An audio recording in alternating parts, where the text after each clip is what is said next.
अरे ऋतिक, अरे पूरे 23 दिन बाद फोन किया तूने? बेटा हफ्ते में एक फोन तो किया कर। कैसा है तू? ठीक हूँ पापा, एक गुड न्यूज है। तू इंडिया आ रहा है? तो तू आ रहा है? कौन सी फ्लाइट से आ रहा है बता, मैं एयरपोर्ट पे लेने आ जाता हूँ। नहीं पापा, एली प्रेग्नेंट है। क्या? अरे ये तो और भी खुशी की बात है। मैं कल ही आस पड़ोस में मिठाई बांट देता हूँ। हाँ, और मैं पहली वाली फ्लाइट पकड़ के चला आता हूँ वहां पर। अरे बच्चे का ख्याल रखने के लिए कोई ना कोई होना चाहिए ना वहां पर। मैं आता हूँ। पापा ये इंडिया नहीं अमेरिका है। हम लोग एनी के लिए एक मेड रखने वाले हैं। ये हम वैसे ही बहुत खर्चे होते हैं। डिलीवरी के बाद मैं आपको एक वीडियो कॉल कर दूंगा। हाँ बेटा, वीडियो कॉल ही सही। पोते का मुंह वीडियो कॉल पर देख लेंगे। बेटा ऋतिक, आज अगर तुम्हारी माँ जिंदा होती तो बहुत खुश होती। कौन सी माँ पापा, पहली या दूसरी?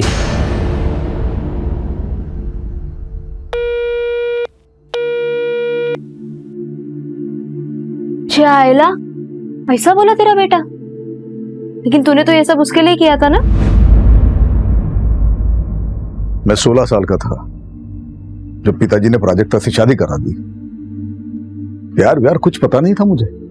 ऋतुक हुआ, उसके बाद पल्लवी, उसके बाद प्राजक्ता से बस प्यार होने वाला ही था। हाँ, सब जानती हूँ। मैडम को कैंसर हो गया, मैडम चल बसी, फिर उसके बाद तुमने दूसरी शादी की, तुम्हारी दूसरी बीवी भी भाग गई। 10 बार सुन चुकी हूँ ये स्टोरी। मेरी मानो, तुम ना अभी ये सब चीज के बारे में सोचना छोड़ दो और अपने ये नालायक बच्चों से ना जितना हो सके उतना दूर रहो। टाइम वेस्ट मत करो उनके पीछे। ले, तुम्हारे छोटे भाई का फोन है। ये ना सबसे बड़ा वाला गिद्ध है, मैं बता रही हूँ। हाँ बोल अविनाश। हाँ नरेश भैया, कैसे हैं? मैं ठीक हूँ। पार्थ कैसा है? हाँ अच्छा है, एग्जाम देने गया है। अच्छा मैं क्या कह रहा था भैया, वो आपकी बीपी की दवा है ना? हाँ है। अच्छा वो कोलेस्ट्रॉल वाली? हाँ है, सब कुछ है। अच्छा भैया मैं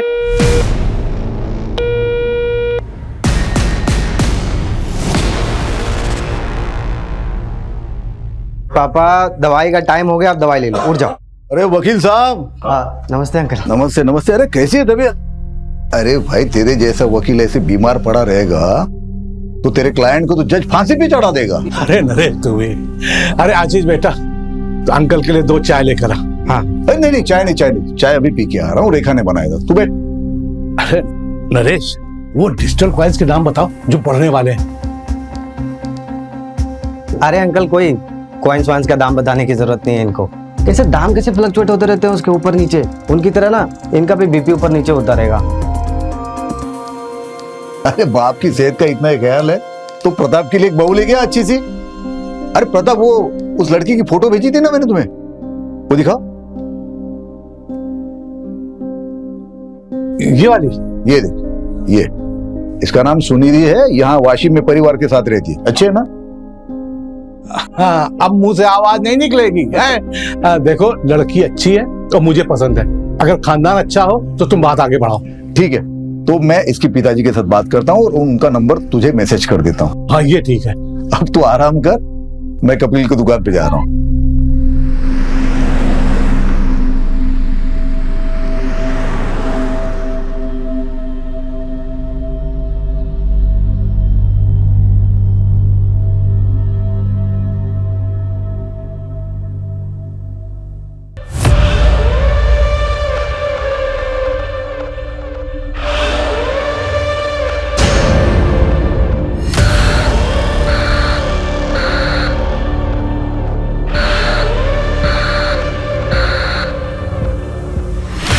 कपिल भाई, मैंने सुना दाल के भाव फिर से बढ़ गए। अरे नरेश भाई, इस बार महंगाई आसमान छूके रहेगी। Hello uncle. हेलो बेटा। आप मेरी डॉल लाए? तुम्हारी डॉल? हाँ लाया हूँ ना, घर पे रखी है। लेकिन वो डॉल तुम्हें तब मिलेगी जब तुम्हें 10 में से 10 मार्क्स आएंगे। ओह नो, 9 मार्क्स नहीं चलेंगे? ओह नो, 9 मार्क्स क्यों? वो मेरे को एक सवाल का जवाब नहीं आ रहा था ना। अरे बाप रे, फिर तो बड़ी प्रॉब्लम हो जाएगी कपिल भाई। कपिल भाई, आपकी बेटी तो आपसे भी होशियार है। अच्छा नरेश भाई, आपके हुए 2749 रुपए। ये 3,000। छुट्टे में बाद में देता हूँ। ठीक है, बाय अंकल। बाय बेटा। चल आजा। इसका हिसाब करके बता। पापा थोड़ी जल्दी चालू कीजिए ना फैमिली मीटिंग। आप तो जानते हैं ना अमेरिका में टाइम की कितनी वैल्यू है। सब लोग ध्यान से सुनो, मैं अपनी सारी प्रॉपर्टी रेखा के नाम कर रहा हूँ। क्या? इस धंधे वाली के नाम? भैया आप पागल हो गए? इस घर पर मेरा भी अधिकार है। पापा सोच समझ के फैसला करिए। ये रेखा आपसे प्यार व्यार नहीं करती है। अगर आपने इसके नाम प्रॉपर्टी कर दी उसके बाद क्या? ये आपके साथ कुछ भी कर देगी पापा। पापा इससे अच्छा तो ना आप किसी और को डोनेट कर दीजिए प्रॉपर्टी। तुम लोगों की तरह नहीं हूं मैं, समझी ना? इनसे प्यार करती हूँ और इनकी इज्जत भी करती हूँ। हम लोग मर गए हैं क्या? हमारा हक है इस प्रॉपर्टी पे। और ये कौन है जिसके नाम पे आप सब कुछ कर रहे हैं? ये तुम्हारी होने वाली माँ है। शादी कर रहा हूं मैं इससे। तुम लोगों के होने ना होने से मुझे कोई फर्क नहीं पड़ता, क्योंकि तुम लोगों में से कोई भी मुझे पूछता तक नहीं है। एक रेखा ही है जो हर वक्त हर दम मेरा ख्याल रखती है। छोड़िए ना, अब इन लोगों के चक्कर में अपना बीपी मत बढ़ाइए। ये लोग तो गैरों से भी बदतर हैं। आप चलिए। गैर तो तू है इस घर में, अपनी हद में रह। तमीज से। होने वाली माँ हूं तुम्हारी और तुम्हारी भाभी। निकलो, तुम लोग निकलो यहाँ से, निकलो जल्दी, निकलो यहाँ से।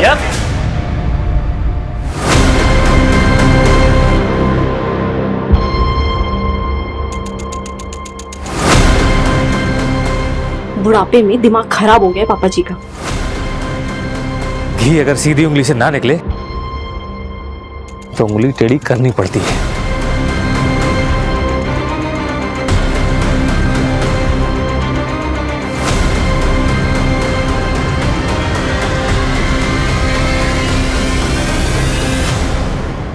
पापा थोड़ी जल्दी चालू कीजिए ना फैमिली मीटिंग। आप तो जानते हैं ना अमेरिका में टाइम की कितनी वैल्यू है। सारा प्लान वेस्ट हो गया।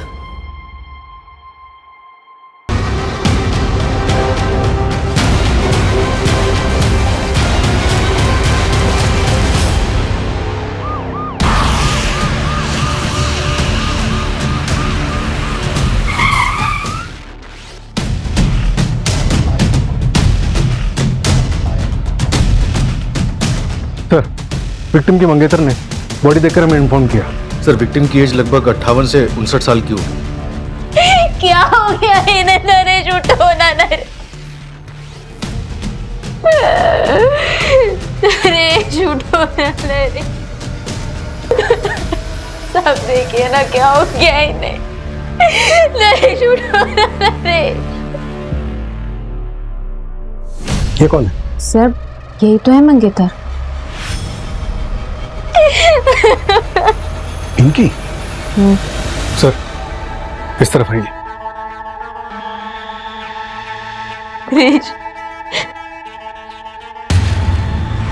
सर ये देखिए, विक्टिम को यहाँ पे स्टैब किया गया। यहाँ से उसने भागने की कोशिश की और बाहर हॉल में उसे मारा गया।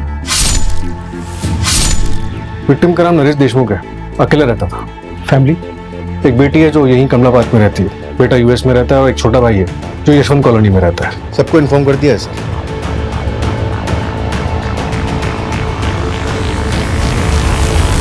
सुनो ना अविनाश, बात को मम्मी के यहाँ पे छोड़ दे क्या? अरे इतना पैनिक मत हो, नहीं तो सब गड़बड़ हो जाएगा। मैं बोल रहा हूँ ना, कुछ नहीं होगा। कैसे कुछ नहीं होगा?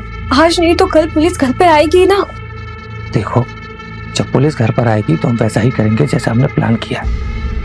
तुम अगर इतना घबराओगी तो सब गड़बड़ हो जाएगा। और वो देखा, उसका भी इंतजाम कुछ कर देता हूँ। अच्छा सुनो, मैं लेट हो रहा हूँ, पल्लवी आ गई हुई, मैं जाता हूँ, ध्यान रखना।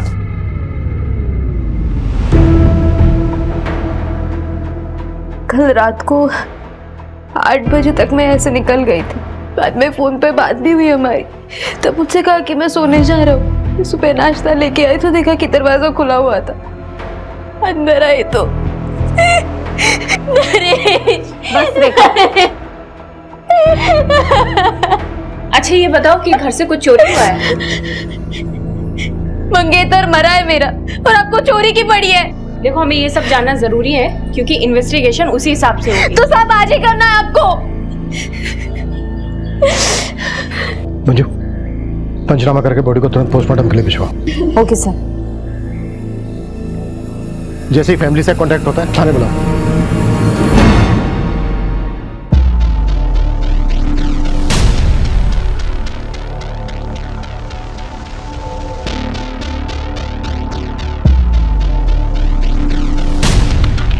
सूरज ऊपर चेक किया? No sir, sorry sir.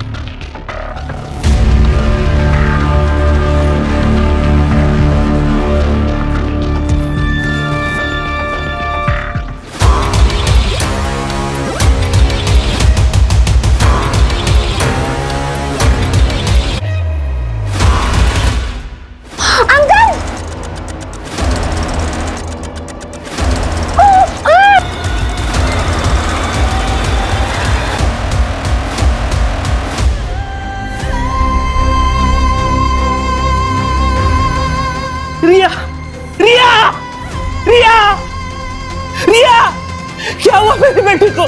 रिया, संभालिए सर, किसने मारा?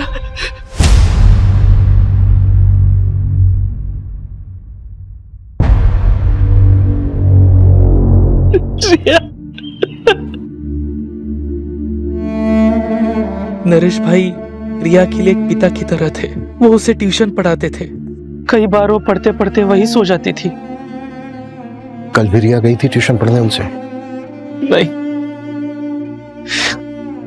मैंने उसे नरेश भाई के छुट्टे पैसे लौटाने भेजा था। क्यों क्यों भेजा? संभालिए अपने आप को। तो जब रिया वापस नहीं आई तो आप उसे नरेश जी के घर देखने नहीं गए? मैं दुकान पे था देर रात तक। हमेशा की तरह मुझे लगा शायद वो वही सो गई होगी। मुझे जाना चाहिए था, मेरी बच्ची बच जाती। रिया की माँ कहाँ है? 3 साल पहले मुझे और रिया को छोड़कर भाग गई।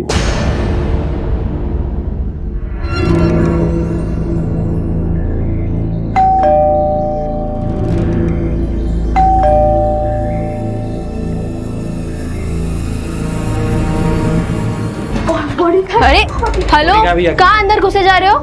कहाँ है पापा की बॉडी? पुलिस वाले ले गए।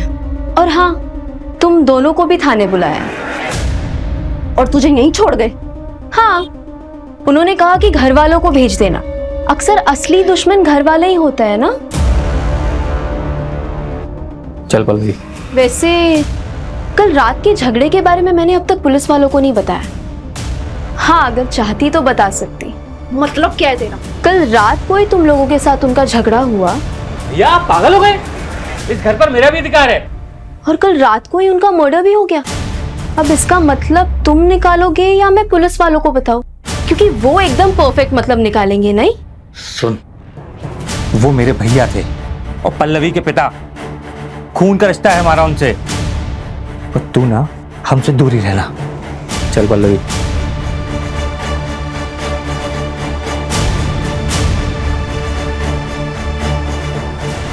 कई बार खून के रिश्तेदारों से ज्यादा पराये लोग अपने हो जाते हैं ना माँ। कोई अपना अपना नहीं होता, सब पैसों के रिश्तेदार है। पैसा है बच्चे अपने, पैसा है रिश्तेदार अपने। पैसा खत्म रिश्ता खत्म। तू क्यों फिक्र कर रहा है? तेरे पास तो इतना सारा पैसा है। तेरी गाड़ी आई? अरे नहीं माँ, इस उम्र में गाड़ी लेके क्या करूंगा। मैं सोच रहा हूँ पल्लवी को गाड़ी लेके दे दूं। वो बेचारी स्कूटी से जाती है कॉलेज।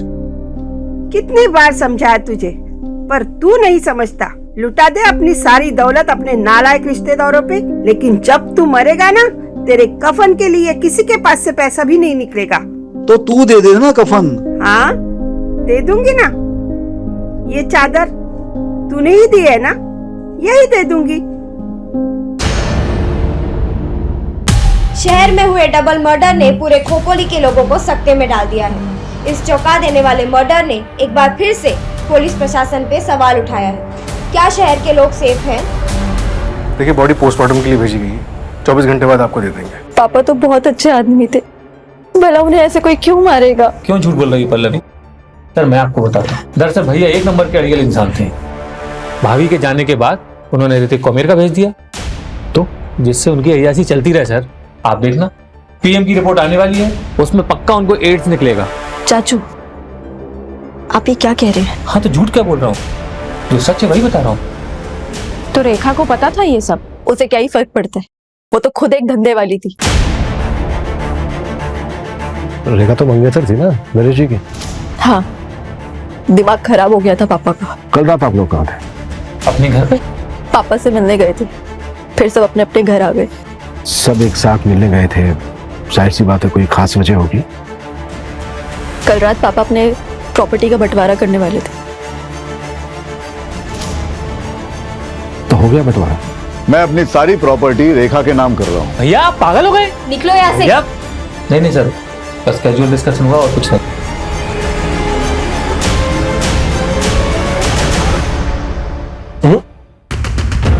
फैमिली में प्रॉपर्टी के बंटवारे को लेकर डिस्कशन कभी कैजुअल नहीं हो सकता। सूरज, फैमिली के सभी मेंबर्स की डिटेल निकालो और नरेश के बैंक डिटेल्स भी। सर मैंने बैंक डिटेल्स चेक की थी, उसमें कुछ भी नहीं निकला। सर वो नौटंकी रेखा, वो कल रात भी एक कस्टमर के पास गई थी। व्हाट? मतलब पतिव्रता होने का नाटक कर रही थी? सर, नरेश ने डेटिंग साइट पे एक अकाउंट बनाया था, ये देखिए। फ्रेंड लिस्ट में लड़कियां ज्यादा है।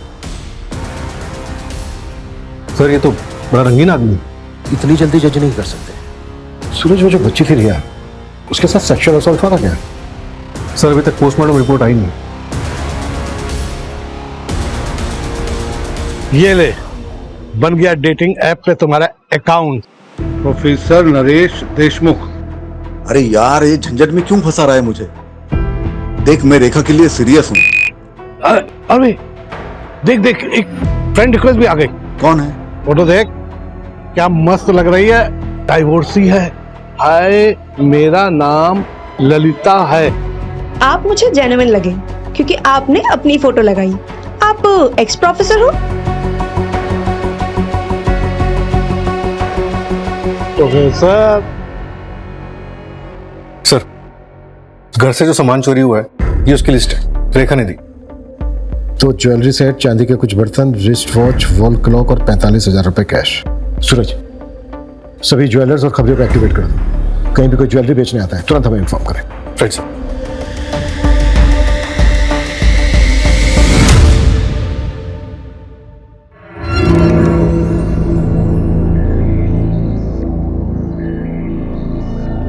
सर, कपिल की बीवी नीतू के बारे में पता किया मैंने। रत्नागिरी से है। वहाँ उसका मायका भी है और 8 महीने से वहाँ वो किसी आदमी के साथ रह रही है। कपिल ने अपनी बीवी को डिवोर्स दिया था क्या? पता नहीं सर, लेकिन नीतू ने कभी रिया को ले जाने की भी कोशिश नहीं की। अविनाश, हाँ? उस रात झगड़े के बाद तुम वापस घर नहीं आए थे? कहाँ गए थे? वो अपने एक दोस्त के यहाँ गया था। ऐसे? और जब मैं घर पर आया तब तुम घर पर नहीं थी। कहाँ गई थी? कचरा फेंकने गई थी। फालतू के सवाल मत पूछा करो मुझसे।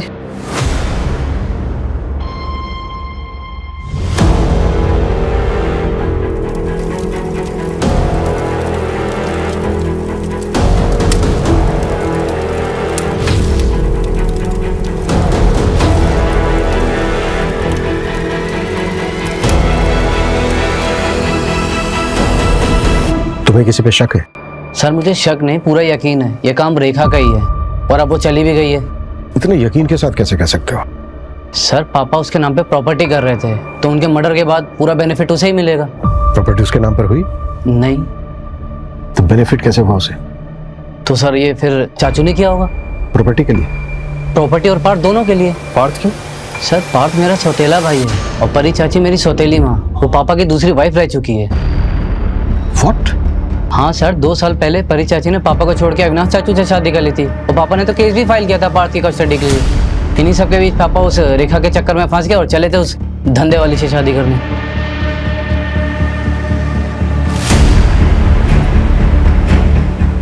तुम इंडिया कब आए? कल ही आया था। समय जाओ।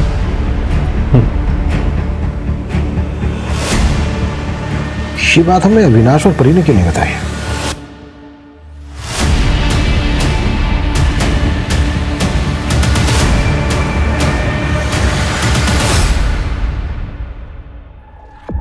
सर रेखा की माँ बीमार है, इसलिए वो गांव गई हुई। रेखा की माँ है भी या नहीं? सर पोस्टमार्टम रिपोर्ट आ गई है। नरेश की मौत 31 मार्च की रात को 9 से 1 के बीच में हुई थी। काफी स्ट्रगल हुआ और घर के मेन डोर पर कोई फोसेंटी के निशान नहीं थे।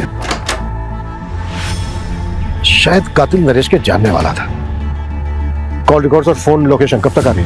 कल तक आ जाएगी सर। रिया की पोस्टमार्टम रिपोर्ट का क्या हुआ? सर ये देखिए, सेक्सुअल असॉल्ट इनकंक्लूसिव है। रिया की मौत रात को 9 से 12 के बीच में हुई थी। हो सकता है रिया को नरेश से पहले मारा गया हो, लेकिन डिफरेंस सिर्फ 1 घंटे का है। तो क्या मेन टारगेट रिया थी?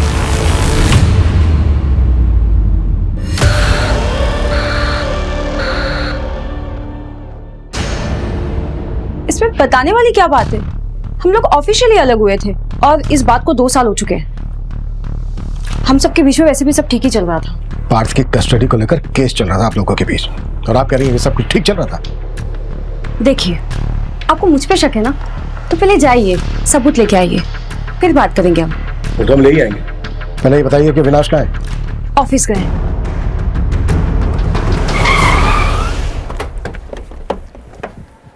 सर नरेश की सीडीआर में किसी ललिता चौहान नाम की लड़की का नंबर मिला है। काफी बातें होती रहती थी उससे। वैसे ललिता तुम्हारी फैमिली में और कौन कौन है? मैं और मेरी मम्मी। और आपकी? सेम, मैं और मेरी मम्मी। किसी दिन मेरी मम्मी से मिलवाऊंगा मैं तुम्हें। श्योर।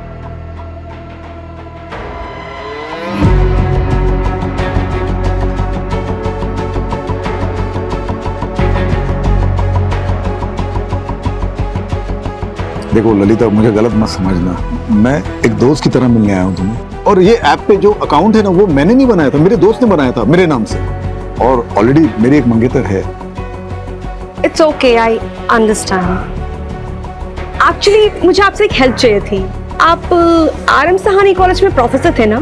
हाँ, मैं वहाँ जॉब के लिए अप्लाई करना चाहती हूँ, तो क्या आपकी कुछ मदद मिल सकती है? अरे बिल्कुल करूंगा। वहाँ के प्रिंसिपल तो मेरे दोस्त है, बहुत अच्छे दोस्त है। मैं बात करता हूँ उनसे, तुम सिर्फ इंटरव्यू देके आना। Thank you so much. क्या? लेकिन नरेश जी की माँ तो है ही नहीं। अरे लेकिन ऐसे कैसे हो सकता है? उन्होंने तो मुझे अपनी माँ की फोटो दिखाई थी और वो उनसे मुझे मिलाने भी वाले थे। अच्छा, तुम्हें नरेश जी ने कभी कुछ और बताया या फिर उनके बारे में कोई ऐसी बात जो इन्वेस्टिगेशन में हमारी हेल्प कर सके? पता नहीं आपके लिए कितना हेल्पफुल होगा, पर नरेश जी ने बताया था कि उनका एक भाई है। क्या नाम है उसका? हाँ, अविनाश। वो थोड़े अजीब हैं, अडल्ट साइट्स और डार्क वेब देखने के आदी हैं। हेलो, क्या? ओके, मैं आती हूँ। तुमने सीधे डीसीपी ऑफिस में कंप्लेंट डाल दी? अरे तुम्हें हमारे पास आना चाहिए था ना। तो तुम्हें ये लगता है कि तुम्हारी वाइफ नीतू ने रिया को मारा है? लगता नहीं है मैडम, मुझे यकीन है, क्योंकि उस दिन नीतू यहीं खोपोली में थी।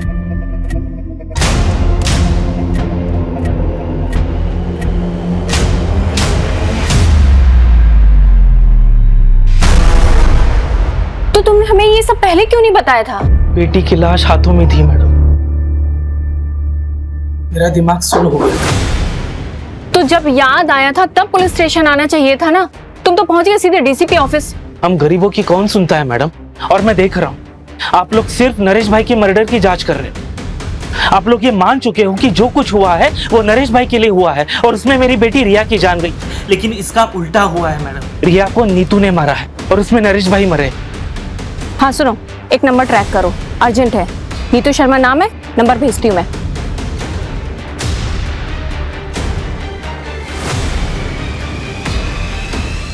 चलो। सर मैंने नरेश की पिछले 2 साल की सीडीआर स्टडी की, तो एक बात पता चली। नरेश का एक नेबर है प्रताप वर्मा, उससे काफी बातें होती थी उसकी। और सर सीडीआर में एक और बात पता चली, ये नरेश की फैमिली उससे 1 साल पहले ही टच में आई।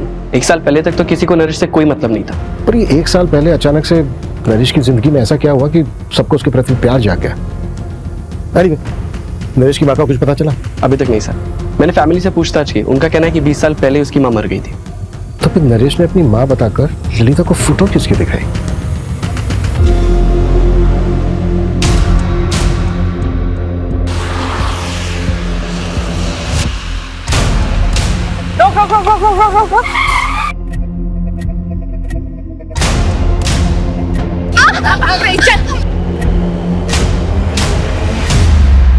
मैंने कुछ नहीं किया, मैं तो अपनी रिया को वापस लेने आई थी। 3 साल बाद, और तुम्हें क्या लगता है तुम रिया को लेकर जाती और तुम्हारा नया हस्बैंड उससे एक्सेप्ट कर लेता? सुधीर को मैं शादी के पहले से पसंद करती हूँ। कपिल से बच्चा नहीं हो रहा था, जिसकी वजह से वो मुझ पर हाथ उठाता था। सुधीर रत्नागिरी से सिर्फ मुझसे मिलने के लिए आता था। उसी दौरान रिया हुई। तो क्या रिया तुम्हारे और सुधीर की बेटी है? हाँ। ये बात कपिल को पता है? पता नहीं, पर रिया से मेरी फोन पर बातें होती रहती थी। उसने बताया पिछले महीने कपिल ने उसका ब्लड टेस्ट करवाया था। सर, मैंने रिकॉर्ड चेक करवाए हैं।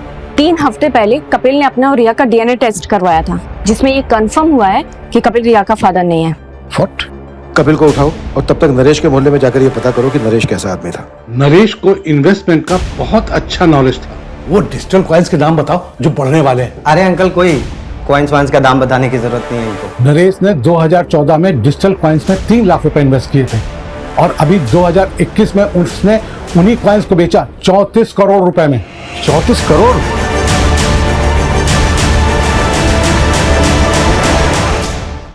कहाँ है ये 34 करोड़?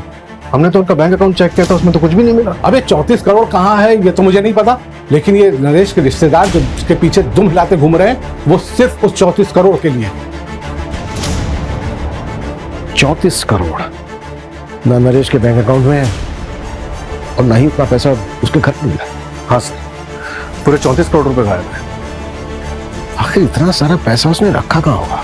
और सर 1 साल से इतना पैसा रखना क्राइम को खुला इन्विटेशन देने के बराबर है। सर, कपिल फरार हो गया है। उसके घर में ताला लगा है और नंबर भी स्विच ऑफ आ रहा है।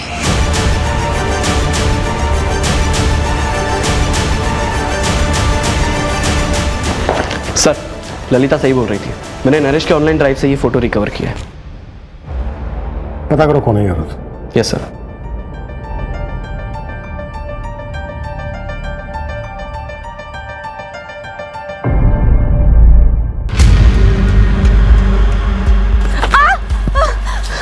प्लीज छोड़ दो मुझे, प्लीज मत मारो, प्लीज मुझे छोड़ दो, प्लीज मुझे छोड़ दो।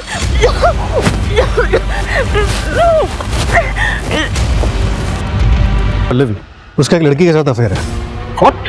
हाँ सर, सुनिधि नाम है उसका। ये देख, ये इसका नाम सुनिधि है। यहाँ वाशिम में परिवार के साथ रहती। दोनों लिव इन में रहते हैं। नरेश ने इन दोनों को अलग करने की भी कोशिश की थी। देखो सुनिधि, मैंने तुम्हारे लिए बहुत अच्छा लड़का देखा है, अच्छी फैमिली से। मेरे दोस्त प्रताप का बेटा है, वकील फैमिली से। पापा, आई डोंट बिलीव दिस। मुझे लगा आप यहाँ पे मेरे और सुनिधि के रिश्ते को एक्सेप्ट करने आए, लेकिन आप तो हमारे रिश्ते को तोड़ने में लगे। लेकिन मैं ऐसा होने नहीं दूंगी। बाप हूं तुम्हारा, फिक्र है तुम्हारी, इसलिए ये गलती तुमसे होने नहीं दूंगा मैं। मेरे जीते जी ये शादी हो नहीं सकती। ठीक है, फिर आप मेरे लिए मर गए। चल सुनिधि। यार, नरेश अंकल ने पापा को फिर से फोन किया था। लड़के वालों को ये रिश्ता मंजूर है, उन्होंने मुझे लड़का देखने के लिए बुलाया है। तू फिक्र मत कर, मैं हमारे बीच किसी को भी नहीं आने दूंगी, किसी को भी नहीं। सर, अविनाश के सीडीआर के मुताबिक 31 मार्च की रात को उसका फोन रात 9 बजे से 12 बजे तक बंद था। 9 से 12 के बीच में फोन बंद था। नरेश और रिया का मर्डर भी इसी बीच में हुआ। मतलब पॉसिबल है कि उस रात को अपने घर गए ना हम। उस रात झगड़े के बाद तुम वापस घर नहीं आए थे, कहाँ गए थे? सूरज, अविनाश को उठा लो। और रेखा का क्या हुआ? उसकी माँ है? नहीं है सर, 6 साल पहले गुजर गई और अब रेखा का फोन भी बंद आ रहा है। उसके पास 3 नंबर हैं, तीनों ट्रैकिंग पे डाले, लेकिन तीनों के तीनों बंद हैं। कहीं ऐसा तो नहीं है कि रेखा ने ही नरेश का मर्डर किया और उसका सारा पैसा लेकर फुर्र हो गई? शतरंज के खेल में रानी सबसे ज्यादा चालबाज होती है।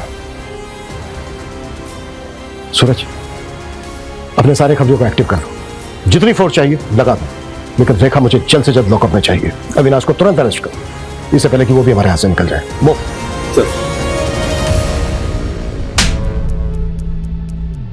याद आया? हाँ, वो 34 करोड़ वाली बात। मुझे पता था कि भैया के पास 34 करोड़ रुपए हैं, पर मैंने नरेश भैया का मर्डर नहीं किया सर। 31 मार्च की रात को अपना मोबाइल फोन बंद करके कहाँ गया था तू? वो मैं अपने एक दोस्त के यहाँ गया था। दोस्त का नाम और नंबर बोल। बंसी नाम है उसका, नंबर मेरे मोबाइल में है, मैं देख के बताता हूँ आपको। उसकी जरूरत नहीं है, नंबर है हमारे पास 733219। रेखा का नंबर है ये। क्राइम की रात को रेखा अपने क्लाइंट से मिलने गई थी और वो क्लाइंट तू था।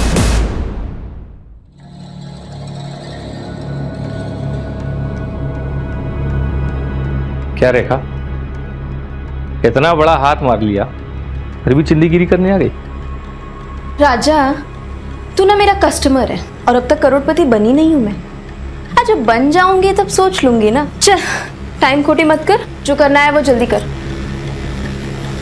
रेखा और तू दोनों नरेश से जुड़े हुए थे और क्राइम की रात को तुम दोनों साथ में थे। ये बात छिपाई क्यों हमसे? सर माना कि ये बात मैंने आपसे छुपाई, पर अब तो आपको पता चल गई ना। हाँ, मैं एक अनलॉयल हस्बैंड हूँ, धोखेबाज भाई हूँ, पर इससे ये साबित नहीं होता कि मैंने नरेश भैया का मर्डर किया है। क्राइम वाली रात को तू होटल से 1 घंटा पहले निकला था, कहाँ गया था? सर एक मिनट सर, जैसे ललिता ने कहा था, मैंने अविनाश की सर्च हिस्ट्री कंगाली। अविनाश डल साइट्स और डार्क वेब देखने के आदी हैं। मुझे कुछ मिला नहीं, तो मैं रैंडमली डार्क वेब पे सर्च कर रहा था, तो मुझे ये वीडियो मिला।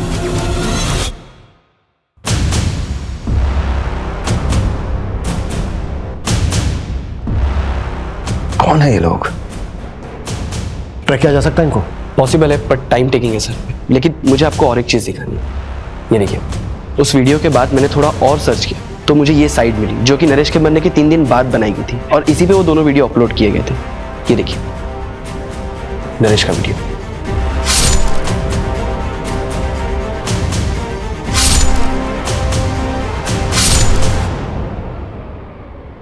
नरेश का मर्डर रिकॉर्ड किया गया।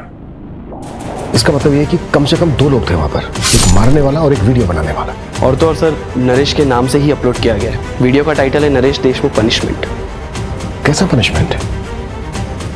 तो वो जो दूसरा वीडियो बता रहे थे वो? हाँ सर।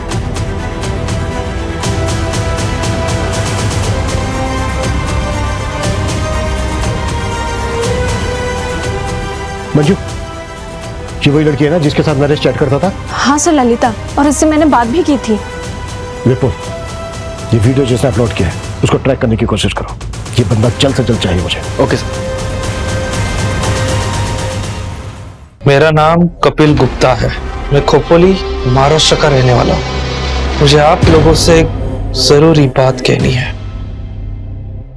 सर, अपलोडर का आईपी एड्रेस ट्रैक हो गया है। ये देखिए, ये वीडियो आज सुबह ही अपलोड हुई है। धोखेबाज की तलाश जारी है। अगर आपको भी किसी ने धोखा दिया है तो उसका प्रोफाइल हमें भेजिए, उसकी सजा हम तय करेंगे। ये तो खुलेआम सुपारी उठा रहा है। नहीं सर, हर कोई डार्क वेब एक्सेस नहीं कर सकता। आईपी एड्रेस क्या है? शॉकिंग है सर, ये देखिए। ये मास्क तुम्हारे घर से मिला है और डार्क वेब का जो आईपी एड्रेस है वो तुम्हारे फोन का है।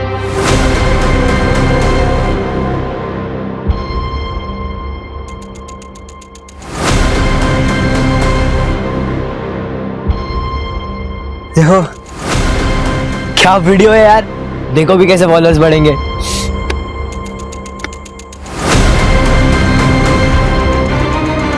सर, हम लोग सिर्फ फेक मर्डर सीन शूट करते थे वायरल होने के लिए। हमने नरेश का मर्डर नहीं किया है। तो तुम अपने फादर को उनके नाम से बुलाते हो? मेरा कोई बाप नहीं है, सिर्फ एक माँ है। इस लड़की के साथ क्या किया? कौन है ये? हम नहीं जानते। ये बच्चे नरेश का मर्डर करेंगे मुझे नहीं लगता। नरेश का मर्डर बहुत ही ब्रूटली हुआ है, इनके बस की बात नहीं है। सर, वो बूढ़ी औरत, उसको ट्रेस कर लिया है, लोकेशन मिल गई उसकी। गुड। कपिल की लोकेशन मिली? नहीं सर, कपिल अभी भी फरार है। चलो तब तक बूढ़ी औरत से मिलते हैं। Okay sir. सर, उस बूढ़ी औरत को ओल्ड पुणे हाईवे पे देखा गया है।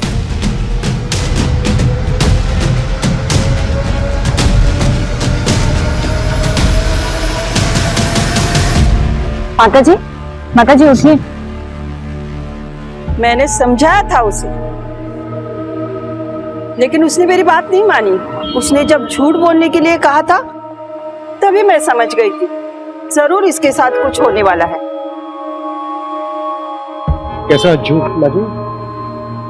माँ ये देख, कुछ कपड़े लाया हूं तुम्हारे लिए। क्या? अच्छे है ना? मैं क्या बोल रहा हूँ, कब तक तू ऐसे सड़कों पे पड़ी रहेगी? चल ना घर चलना। अरे बाबा, अपने घर की महाभारत झेल चुकी हूँ मैं। बेटा और बहू ने सड़कों पे फेंक दिया, अब तेरे घर की महाभारत झेलूं? मुझसे नहीं होगा। अरे माँ, मेरे घर में महाभारत होने के लिए घर में कोई होना भी तो चाहिए। क्यों? पैसों की बात सुनकर कोई नहीं आया? सोचा था 34 करोड़ का झूठ बोलूंगा तो सारे दौड़े चले आएंगे, सारे साथ में रहेंगे, फैमिली साथ रहेगी, अच्छा लगेगा। तो कोई फायदा नहीं हुआ। उन्हें प्यार नहीं है मुझसे, पैसों के लिए फोन करो, दिखावे के लिए फोन करो। तो क्या वो क्रिप्टो की 34 करोड़ वाली बात झूठ थी? और नहीं तो क्या। अरे अरे साहब, 34 करोड़ होते तो राजा की तरह नहीं रहता।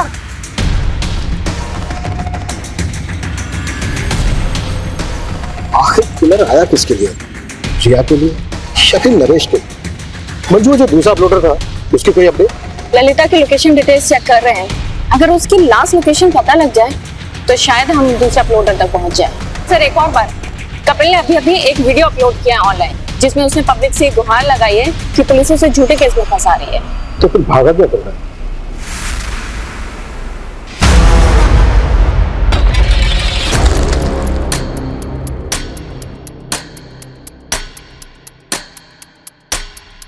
रिया, ये ले, ये नरेश अंकल को पैसे लौटा दे। अभी? हाँ अभी, और वहीं पे सो जाना। बाबा मुझे आपके साथ रहना है। बोला ना तुझे एक बार, समझ में नहीं आता? जा।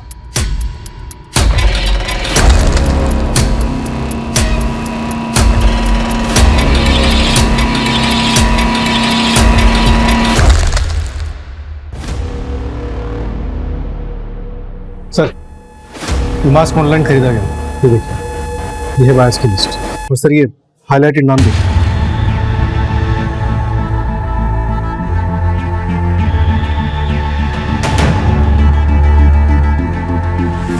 मंजू, लोकेशन ट्रैक हो गई है, मैंने तुम्हें डिटेल्स भेज दी।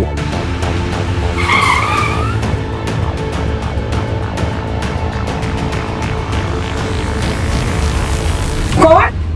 Room service.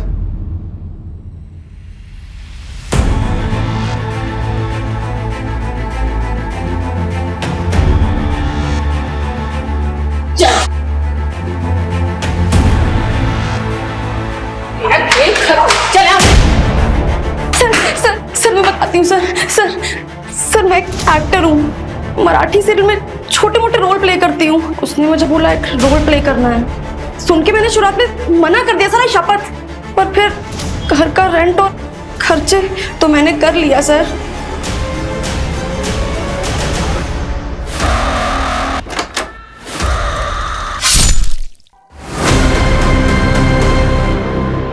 अरे नरेश, वो डिजिटल कॉइन्स के दाम बताओ जो बढ़ने वाले हैं। अरे अंकल, कोई कॉइन्स वाइन्स का दाम बताने की जरूरत नहीं है इनको। अंकल!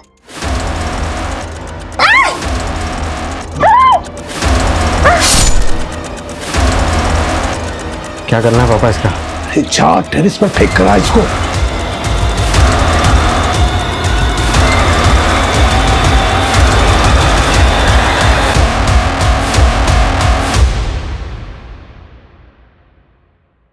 नरेश के भरोसे का खूब फायदा उठाया तुम लोगों ने। धोखा तो उसने दिया था मुझे। डिजिटल कॉइन में इन्वेस्ट करके उसने 34 करोड़ रुपए बना लिए और मुझे गलत कॉइन बता दिया। चलता था मुझसे कि कहीं मैं अमीर ना हो जाऊं। अरे किसी काम के लिए उससे कुछ पैसे मांगे तो मना कर दिया उसने मुंह पे। वो वीडियो बनाने का क्या मतलब था? वो पार्थ ऐसे वीडियोस बनाता है, मुझे पता था, तो ऐसे वीडियो बना के मैंने डार्क वेब पे डाला आप लोगों को मिसलीड करने के लिए। बस सर, इसके अलावा कुछ नहीं पता सर। हमें 34 करोड़ हमारे पास नहीं है सर। होते कैसे? क्योंकि नरेश के पास 34 करोड़ रुपए थे ही नहीं, उसे कोई डिजिटल कॉइन्स नहीं बेचे थे। ये एक झूठी कहानी थी। तो पापा ने हमारा प्यार पाने के लिए झूठ बोला, और इस वजह से हुआ पापा का मर्डर। हाँ, प्रताप, आशीष और ललिता को हमने मर्डर और साइबर फ्रॉड के आरोप में अरेस्ट कर लिया है। देखो, ये क्राइम भले ही उन्होंने किया, पर इस क्राइम को हवा तुम लोगों ने दी।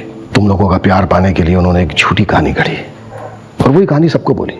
उन्हें लगा शायद पैसों का लालच, पैसों की भूख तुम लोगों को उनके पास वापस ले आएगी, पर वो गलत थे, क्योंकि तुम लोग तो लौटे ही नहीं।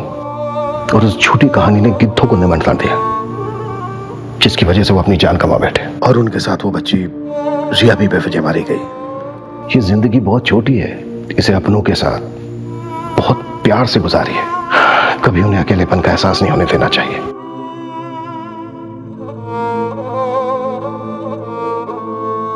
मैंने तेरे लिए स्पेशल भिंडी मसाला बनाया है। आप भिंडी पे ही सारे एक्सपेरिमेंट करना। अच्छा, बहुत बड़ी हो गई तू। हाँ,